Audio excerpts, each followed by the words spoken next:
Fala pessoal, tudo bem? Bom dia, boa tarde, boa noite, enfim, professor Jamal passando aqui para fazer uma revisão bem bacana para você, para dar uma ajudinha para você que vai fazer esse vestibular de medicina da PUC. Antes, deixa eu falar rapidinho dessa prova, tá? Uma prova que tem 60 questões objetivas, 8 questões de química, todas elas valendo um ponto. Aliás, essa prova, essa parte objetiva, toda ela vale 60 pontos, lembrando que você tem uma redação valendo 40 pontos, claro, fechando 100.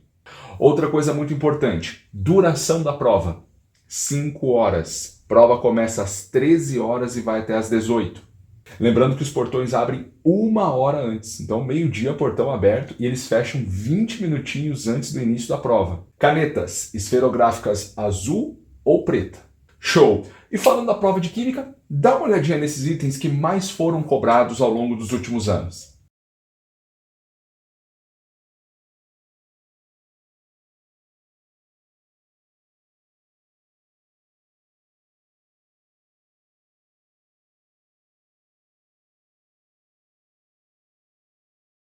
Bacana, né? Então o que você viu aí? Muitas questões de estequiometria, várias questões de reações orgânicas, soluções, aquela parte de concentrações, unidades de concentração.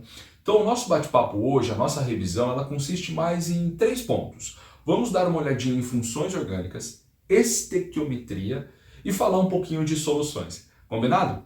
Começando por funções orgânicas, eu vou colocar aqui uma revisão que eu fiz para a Evangélica Mackenzie, vestibular que aconteceu agora há pouco, tá? É um vídeo onde eu relembro as principais funções. Vem comigo! Maravilha, pessoal. Mudei um pouquinho aqui, eu estou no computador, estou projetando aqui para você, né?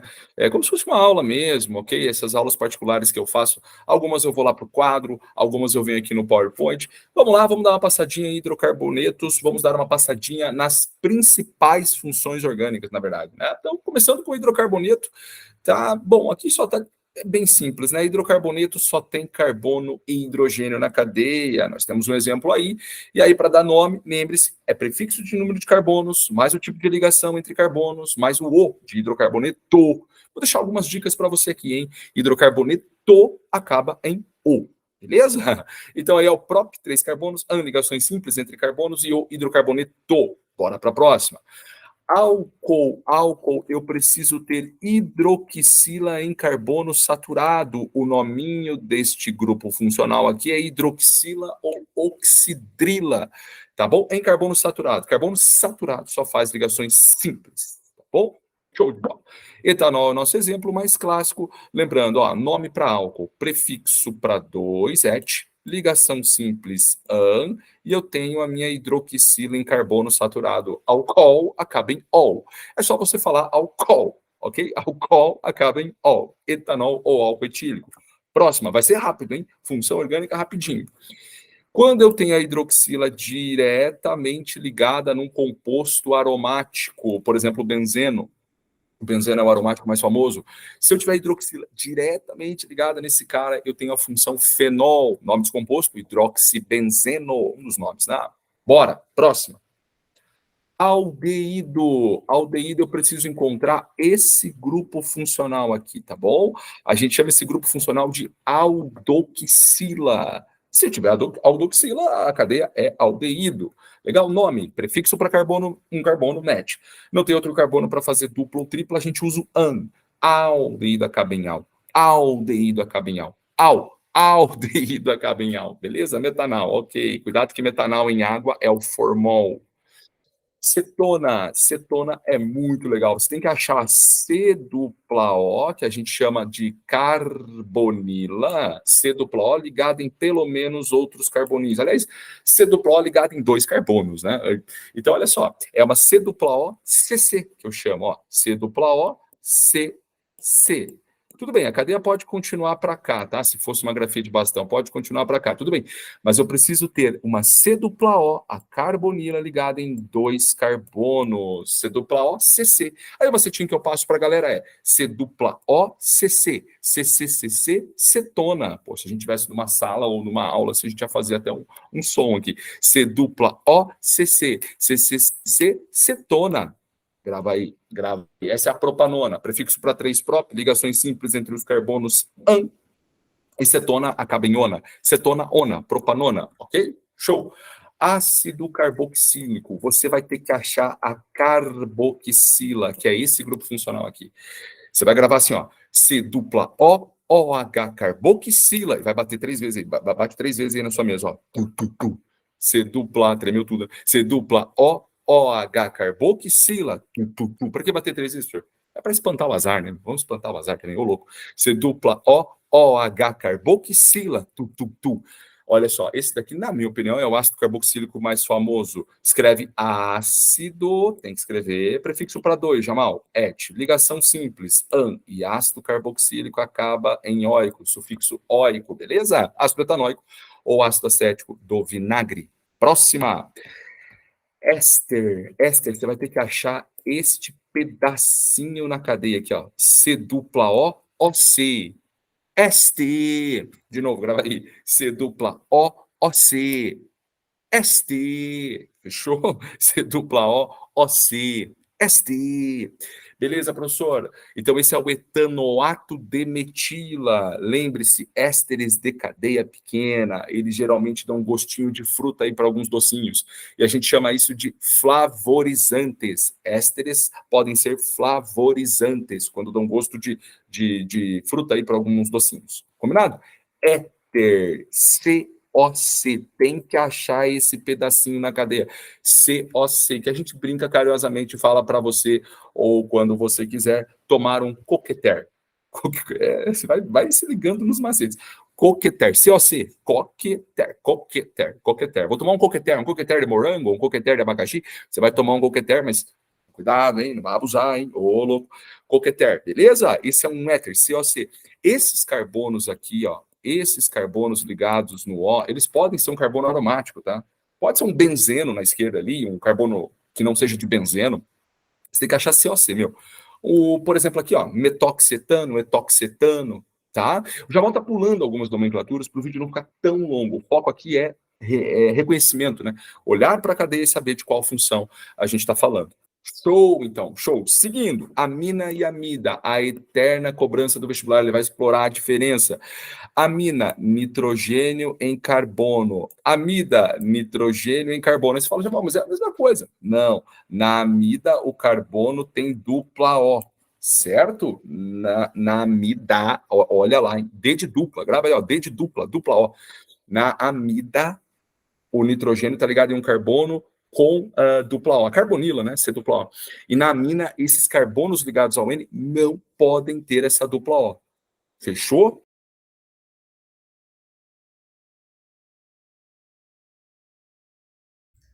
Legal essa revisão, né? Eu já engatei a nossa primeira questão, uma questão da prova da PUC de Medicina, onde ela te traz duas cadeias, paracetamol e tramadol, e vai começar a fazer algumas perguntinhas sobre elas. A primeira pergunta, a PUC está querendo saber se ambas as cadeias têm a função fenol, né? A classe dos fenóis. O que era um fenol? Lembra da revisão?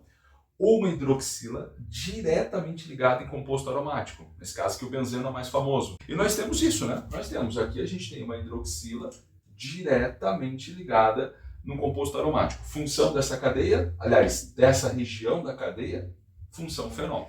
Aí até aí tá tranquilo, né? Mas vamos explorar um pouquinho mais. Olha só, deixa eu ver se eu acho uma canetinha aqui. Achei. Temos uma outra função importante aqui. A gente tem um N ligado em um carbono de dupla O. Correto? Quando isso acontece, nós também achamos a função amida. Então, no paracetamol, nós temos uma amida e um fenol, correto? São as funções que temos ali. Já no tramadol, o que a gente vai ter? Olha só que bacana. Deixa eu ver se eu consigo achar uma canetinha diferente. Um COC. COC é o coqueter. Então, nessa região aqui, eu tenho um COC, coqueter, eu tenho um éter. A canetinha ficou meio apagada, mas tenho certeza que você está vendo. Talvez a ideia da PUC seja induzir a gente aqui a se confundir um pouquinho, a cometer um erro, digamos assim. Aqui, ó, hidroxila ligada nesse ciclo. Primeiro que essa ligação cheinha, né, é uma ligação onde o átomo está para frente, ou melhor, os átomos, né? A hidroxila está para frente. Isso aqui é uma noção espacial, né? Ligação cheinha para frente, ligação tracejada para trás. Lembra assim, ó, tracejada, tracejada, beleza? Aqui, ó, para trás. E cheinha para frente. Tudo bem. Talvez a PUC esteja nos induzindo a acreditar, a pensar que essa hidroxila ligada nesse ciclo é um fenol também, mas não é. Não é porque essa hidroxila está ligada num ciclo que não é o benzeno. Aqui nós temos hidroxila ligada em carbono saturado, tá? Então aqui, ó, carbono saturado. Então é um carbono que só faz ligações simples. Uma, duas, três, quatro simples. Então aqui nós temos a clássica função, vou repetir cores aqui, tá? A clássica função álcool. Ah, Jamal, tem um álcool aí? Tem, hidroxila em carbono saturado, é álcool. E aqui nesse outro ladinho do tramadol, nitrogênio ligado em carbono sem dupla O, carbono sem dupla O, carbono sem dupla O.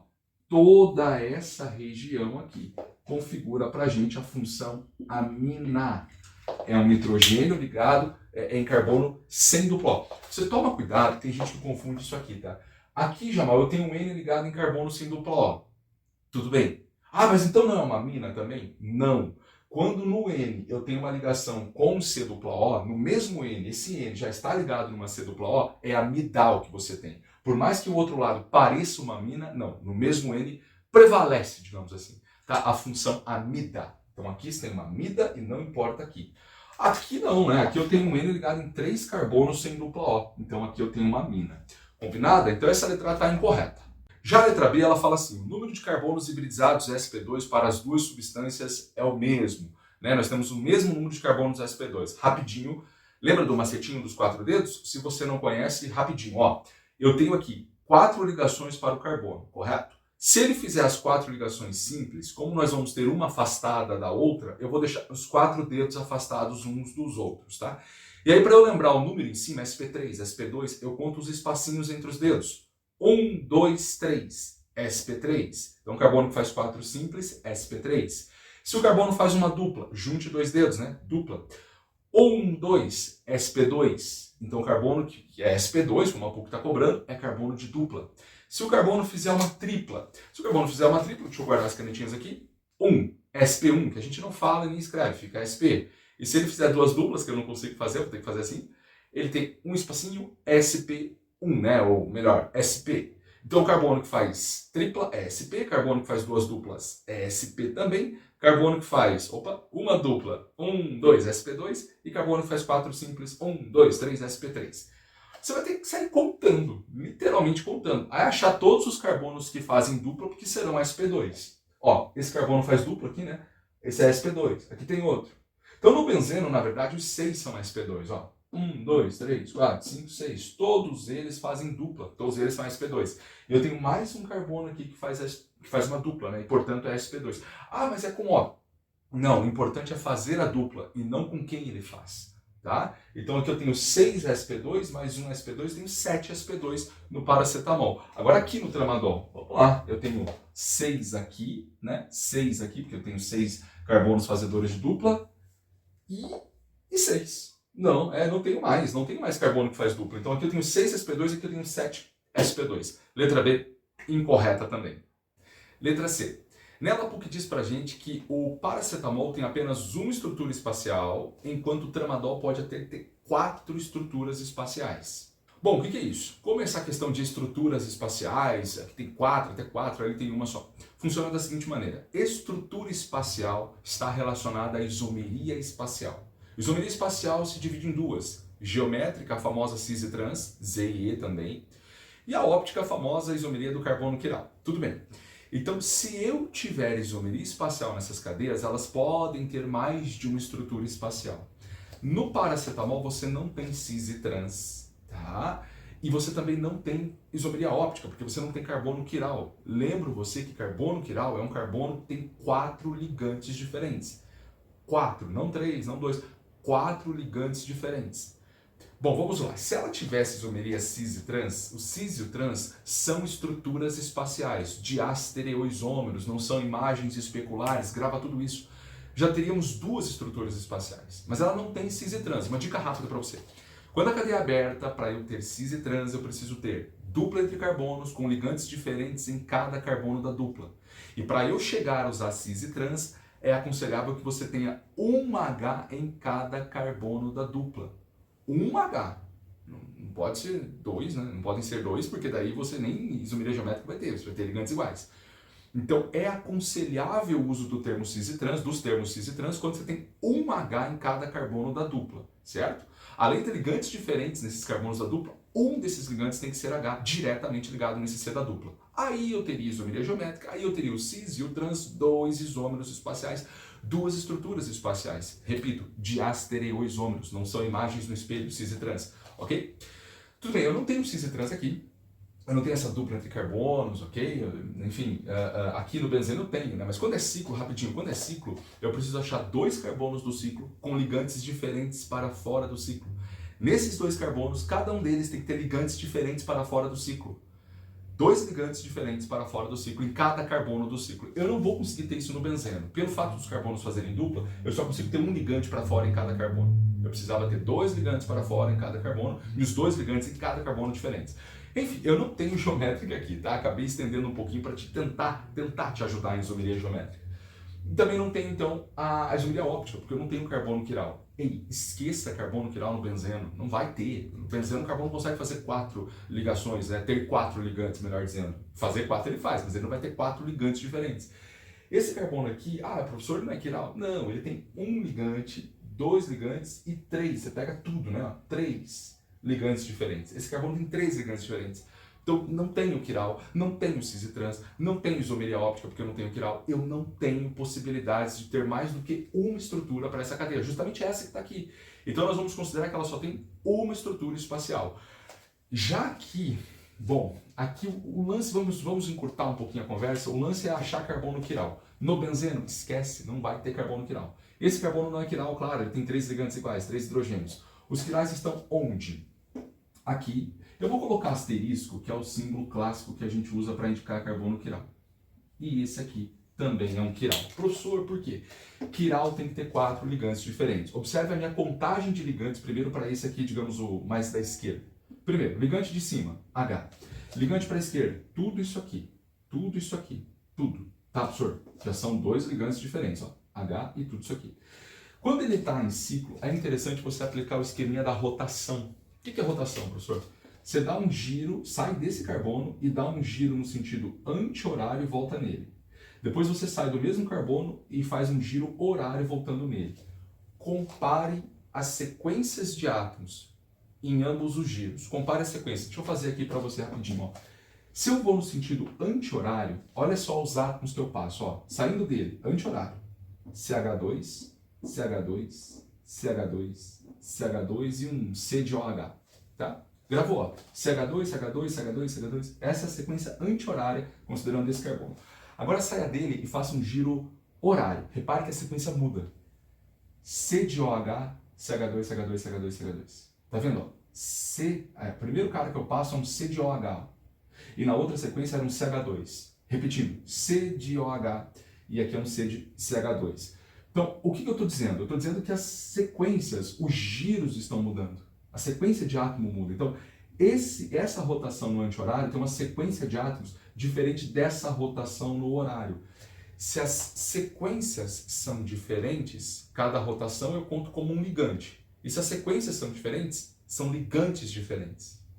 Então aqui eu tenho um ligante, um ligante voltando nele, diferente do outro ligante voltando nele. Os dois sentidos são diferentes, então estão 2 ligantes diferentes, 3 ligantes, 4 ligantes diferentes. Esse é um quiral. A mesma coisa para esse, tá? Aplique a mesma ideia. Os ligantes dele, OH, todo esse pedação para cima e rotações diferentes nesse carbono. Então eu tenho 2 carbonos quirais e 2 carbonos quirais diferentes. Mas o que eu faço, professor? Vou fazer aqui, vai ficar um pouquinho apertado. Você usa aquela regrinha, né, aquela fórmula do 2 elevado a n para achar quantas estruturas espaciais são possíveis dentre destrógenos e levógenos. Onde n é o seu número de carbonos quirais diferentes. Então você faz 2 elevado a 2, que é o que achamos, 4.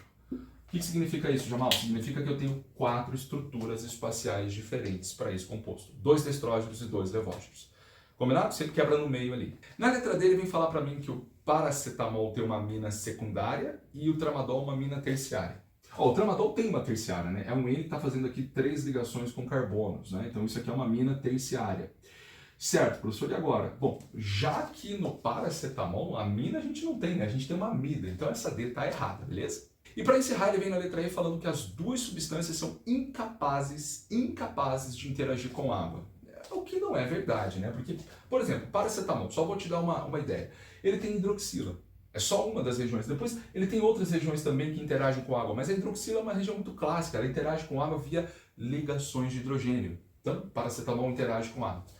Já no tramadol, a gente tem esse N aqui, a gente tem hidroxila, a gente tem esse O, todos pontos de interação com água. Mais uma vez, hidroxila é um ponto muito clássico. Hidroxila interage com água por ligações de hidrogênio. Então, as duas cadeias interagem com água.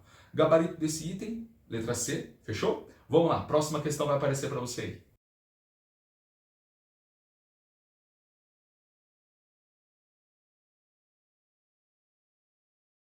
Então, a velha estequiometria, né?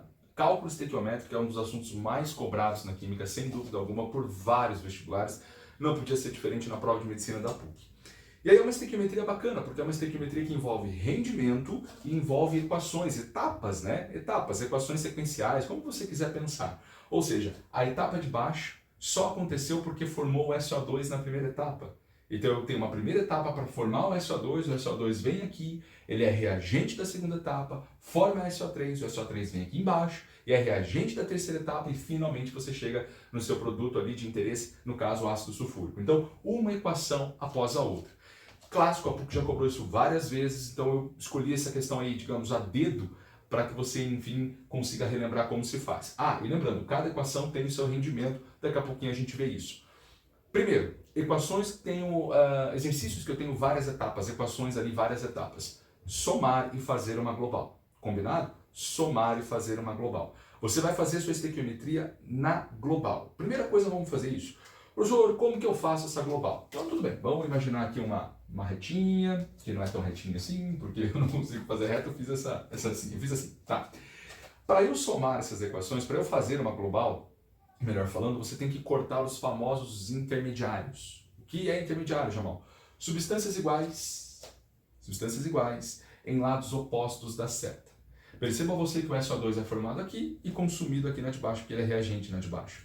Isso é o clássico papel de um intermediário. Ele surge, é formado e desaparece. Surge, é formado e desaparece. Cara, a gente chama de intermediário esses carinhas, tá bom? O que a gente tem que fazer com eles? Cortá-los. Então você vai cortar. Ah, e outra coisa importante. Eu posso sair cortando aqui até porque as quantidades são iguais, né? 1 para 1. Se não fosse, você tem que equilibrar as equações, lembra? Multiplicar uma equação por um número a fim de deixar as quantidades iguais lá. Mas, enfim, a gente vai manter aqui o padrão do exercício. 1 mol desse lado com 1 mol desse lado, eu corto. Maravilha. Professor, tem mais intermediário? Sim. 1 mol de SO3 de um lado, 1 mol do SO3 do outro, eu corto. Então, meus intermediários já estão cortados. Agora é hora de fazer a global. Cuidado para você não cortar o O2, né? Não, o O2 a gente não corta, né? A gente tem aqui um O2 do lado esquerdo e mais meio O2 do lado também esquerdo. O que eu faço? Somar. Soma esses O2. Fechou? Então eu vou fazer uma global, vou fazer aqui até de uma outra cor aqui para dar um destaque. Tudo que sobrou do lado esquerdo, coloco do lado esquerdo. Tudo que sobrou do lado direito, no caso só o ácido sulfúrico, coloca do lado direito. Bora. 1 mol de enxofre sólido, 1S sólido, maravilha. Mais... Ó, aqui você tem 1 O2 mais meio O2. Fica difícil na hora lá, dar um nervosismo por conta de usar aqui fração. Meu, faz assim, ó, 1 mais meio, né? 0,5. 1 mais 0,5, 1,5. 1,5 em fração, 3 meios. 3 meios. 3 meios de gás oxigênio, O2 gasoso, mais 1 mol de aguinha líquida, ok? 1 mol de água líquida, setinha, vamos fazer aqui a setinha bonitinha. Lado direito sobrou apenas 1 mol de ácido sulfúrico. Pronto, o que a gente fez aqui? A gente montou a nossa equação global. Jamal, por que fazer isso? Facilita, te ajuda muito em termos de tempo. Imagina fazer uma conta para cada equação. Não, você não vai ter esse tempo, você vai fazer apenas uma conta na global. Tudo bem? Então a primeira etapa foi vencida, montei a nossa equação global. Segundo, agora a gente vai fazer a nossa estequiometria clássica, descobrir ali, no caso, quanto de ácido sulfúrico foi produzido através de 96 toneladas de enxofre. Segundo, agora a gente vai fazer a nossa estequiometria clássica, descobrir ali, no caso, quanto de ácido sulfúrico foi produzido através de 96 toneladas de enxofre. Olha, rapidinho, se você tem alguma dificuldade com cálculo estequiométrico, se liga nessa telinha que vai aparecer aí. Viu só? São passos, sugestões que eu deixo para você seguir caso você tenha muita dificuldade com esse assunto. E se você quiser saber mais também, no meu canal do YouTube, aliás, nesse canal do YouTube, tem alguns vídeos de estequiometria. Só digitar estequiometria, professor Jamal, enfim, vou colocar o link aqui na descrição para você. Então dá uma olhadinha nesses vídeos, vai te ajudar bastante. Fechou? Vamos lá. Massa de ácido sulfúrico produzida através de 96 toneladas de enxofre. O que eu costumo falar, e eu falo nesses vídeos de estequiometria que eu citei para você aí, o que eu costumo falar é para o pessoal começar pela segunda linha da regra de 3. Sim, comece pela segunda linha da regra de 3, que nós vamos sempre montá-la usando os números do exercício. 96 toneladas de enxofre, claro que é o S. Então eu chego aqui e coloco 96 toneladas na linha de baixo. A linha de baixo, mais uma vez, ela é construída com os números da questão, do exercício. E ele nos pergunta, né? O exercício nos pergunta qual é a massa de ácido sulfúrico produzida. Eu vou pegar aqui na segunda linha também, vou colocar o meu xizinho aqui. Ah, legal, professor. Montada a linha de baixo, mais uma vez, números do exercício. A linha de cima, a primeira linha, eu costumo falar nos vídeos que eu citei agora, que a gente vai pegar os números do balanceamento, os famosos coeficientes estequiométricos, que no caso aqui é 1 mol, né? Sempre serão mols. 1 mol, 3 meios de mol, 1 mol, 1 mol. E aí eu peço para o pessoal fazer o quê?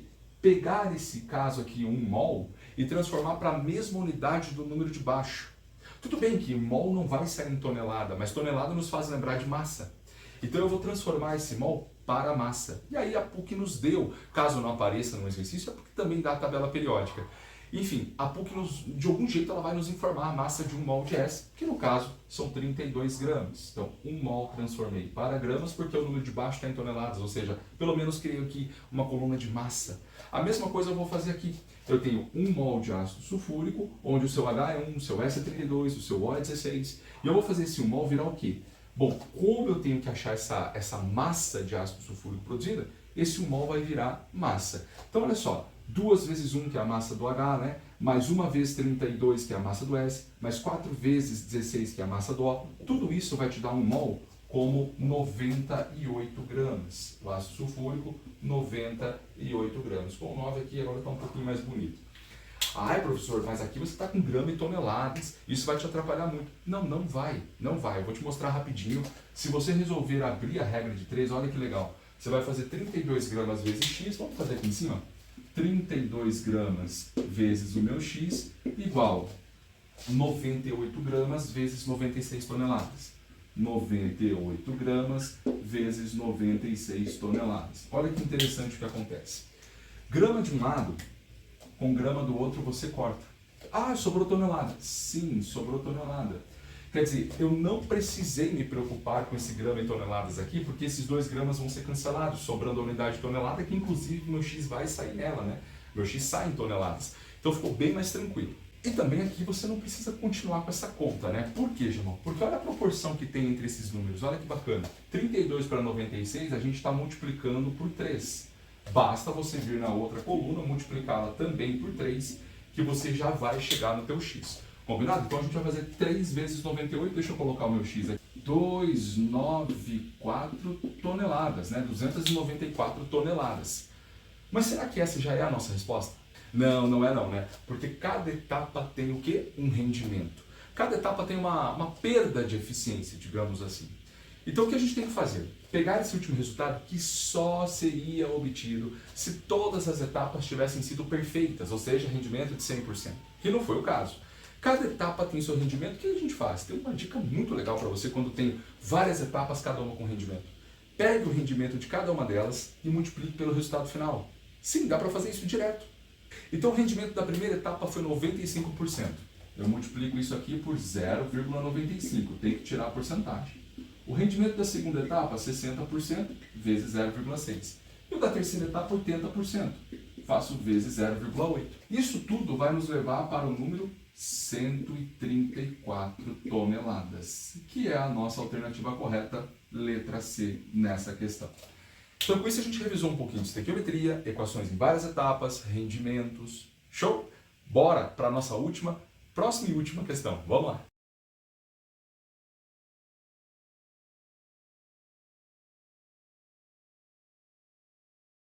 Show! E para encerrar, uma questão de soluções, né? Peguei só um exemplo, tem várias questões, a PUC gosta de cobrar esse assunto, tudo bem, pode não cair, mas é um assunto que tem aí um histórico de cobrança bem elevado. pela PUC, tá bom? Vamos lá, então, ele fala, aqui eu vou resumir um pouquinho, né? Acabamos tendo 1 grama de soluto em 3,4 mililitros de solução. Cuidado que, se eu não me engano, ele cita 3 mililitros, depois ele fala que um volume final é de 3,4. O que nos interessa é o volume final dessa solução. Ok, então eu tenho 1 grama de soluto em 3,4 mililitros. Uma das perguntas que a PUC me faz é quanto é isso em mol por litro. A molaridade, concentração molar, concentração em quantidade de matéria. Enfim, eu tenho que descobrir a molaridade. O que dificulta um pouco essa questão é uma das coisas, né? Eu vou citar mais uma daqui a pouquinho, mas uma das coisas é que você vai ter que montar a fórmula molecular desse soluto, certo? E eu coloquei aqui para você, é C16, H18, N3, Na, O4 e S1. Por que fazer isso? Primeiro, para você que curte regra de 3, tá? Se a gente for fazer isso aqui por regra de 3, a gente primeiro tem que achar a massa molar, né? A massa de um mol da substância. Por isso que a gente monta essa fórmula. E aí temos que lembrar, carbono é 12, H é 1, o N é 14, o Na, 23. Com 20 eu ia fazer alguma coisa com 1 ali, mas é 23. O é 16, o S é 32. Bom, difícil é chegar nessa fórmula, tá? Então conte com calma, olhando a estrutura fornecida, conte quantos carbonos, hidrogênios e nitrogênios, conte com calma, conte 2 vezes por segurança. Fazendo a massa molar, ou seja, 16 vezes 12 mais 18 vezes 1 mais 3 vezes 14 e assim por diante, você vai chegar no número 371 gramas por mol. Tá, então significa que o mol dessa substância tem 371 gramas, exato. Então agora eu vou fazer primeiro por regra de 3, como eu descubro essa molaridade por regra de 3, e depois eu deixo uma formulazinha caso você tenha interesse, tá? Então assim, por regra de 3, o interessante é você pegar esse 1 grama e passá-lo para mol. Assim você vai saber os mols que você tem em 3,4 mililitros. Aí depois eu jogo em 1000 mililitros, que é 1 litro, x mol, que eu tenho que achar os mols em 1 litro, né? Mol por litro. Então eu acho que o primeiro passo aqui, quem faz regra de 3, é isso, tá? Vamos fazer uma divisão aqui para a gente começar de fato os cálculos agora. Então o primeiro cálculo, nosso primeiro passo, esse 1 grama tem que virar mol. Como a gente faz isso? A gente sempre tem que partir de quanto é um mol, né? 1 mol tem 371 gramas. Vamos escrever isso. Ó, 1 mol tem 371 gramas. Legal, Jamal? 1 grama que eu tenho lá, x mol. E esse é o segundo ponto que a PUC complica um pouquinho a nossa vida, né? São cálculos, não é a primeira vez que isso acontece, são cálculos um pouquinho difíceis de serem feitos, né, à mão. Mas fazer o quê? É a regra do jogo, a gente vai ter que fazer essa conta. Bom, esse x aqui, ele vai dar aproximadamente 0,0027 mol. Então é isso aqui. 1 grama em mol é isso aqui. Ó, o segundo passo, Jamal. O segundo passo é você, então, entender que essa quantidade de matéria está nesse volume de 3,4, né? Então, vamos lá. Segundo passo. 0,0027 mol em 3,4 mililitros. Molaridade, lembra? Molaridade, quantos mols eu tenho em 1 litro? Claro, 1000 mililitros, né? Pronto.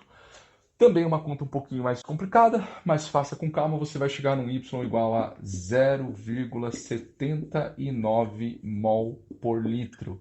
0,79, deixa eu arrumar esse chat, ele ficou bonito, mas deixa eu só fazer um 7, aí, pronto, aproximado, né? 0,79 mol por litro. Agora, se você curte fórmula, deixa eu ver se consigo colocar aqui embaixo, tá? Se você curte fórmula, tem facilidade em guardar fórmulas, existe uma fórmula de molaridade, deixa eu fazer mais uma divisão, molaridade, que tem esse M bonitinho, esse M com perninha aqui, é igual a massa do soluto, M1, né, a massa do soluto, dividido por sua massa molar vezes o volume da solução em litros. Então essa massa aqui em gramas, essa massa em grama por mol e esse V em litros.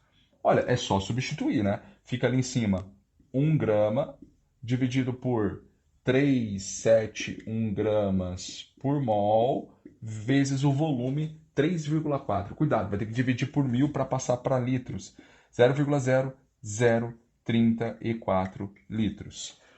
É claro que esse resultado aqui, né, essa conta, vai te levar para a mesma resposta que a gente obteve aqui em cima. Mas fica uma outra sugestão. Às vezes você tem facilidade em guardar fórmula. Molaridade é a massa do soluto dividido por sua massa molar vezes o volume da solução em litros. Ok? Detalhe, a gente não fecha a questão. Existem duas alternativas com 0,79. Por quê? Porque o outro lado desse exercício tem a ver com isomeria óptica de novo. Mais uma vez, a PUC está nos perguntando quantos isômeros ativos nós temos, ou seja, o total, a soma de destrógenos com levógenos que essa molécula vai te oferecer. Olha só o que eu fiz. Eu vou colocar essa molécula agora na telinha para você, aparecendo já os carbonos quirais. Dá uma olhadinha. Então, eu resolvi colocar já a molécula com os quirais aparecendo, porque a gente já viu agora há pouco, né? Como acha quiral em ciclo. Então, eu insisto, ó, antes de encerrar a aula, olhe isso com calma, com carinho. Isomeria óptica é um dos assuntos fortes para essa PUC. Legal? Nós temos 4 quirais. Então, como eu descubro, lembra? Como eu descubro o total de isômeros ativos? Isômeros opticamente ativos eu faço 2 elevado a n, onde n é o número de quirais diferentes. Então, eu faço 2 elevado a 4, claro, 2 vezes 4, 2 4, 8, 2 8, 16, 16 isômeros ativos. Sempre a gente pode quebrar no meio 8 destrógenos e 8 levógenos. E isso nos leva para a letra B, né? São 16 isômeros ativos, opticamente ativos, e a concentração, que nós achamos agora há pouco, 0,79 mol por litro. Tá? Então, enfim, isso nos leva para a letra B, uma questão 66. Uma questão metade soluções e uma questão metade isomeria óptica. Bom, espero ter te ajudado um pouquinho nessa revisão. Trouxe 3 temas, 3 assuntos muito cobrados pela PUC. Uma excelente prova para você. Se tiver mais interesse ou alguma dificuldade em algum assunto, procura aí no meu canal. Quem sabe você não encontra um vídeo que vai te ajudar bastante. Uma excelente prova, cuidado com o horário de chegada. Vai, meu Deus do céu, chega com calma nessa prova, não vai chegar na correria. Calma, faça uma excelente prova e conquiste a sua vaga. Um grande abraço, até o próximo vídeo.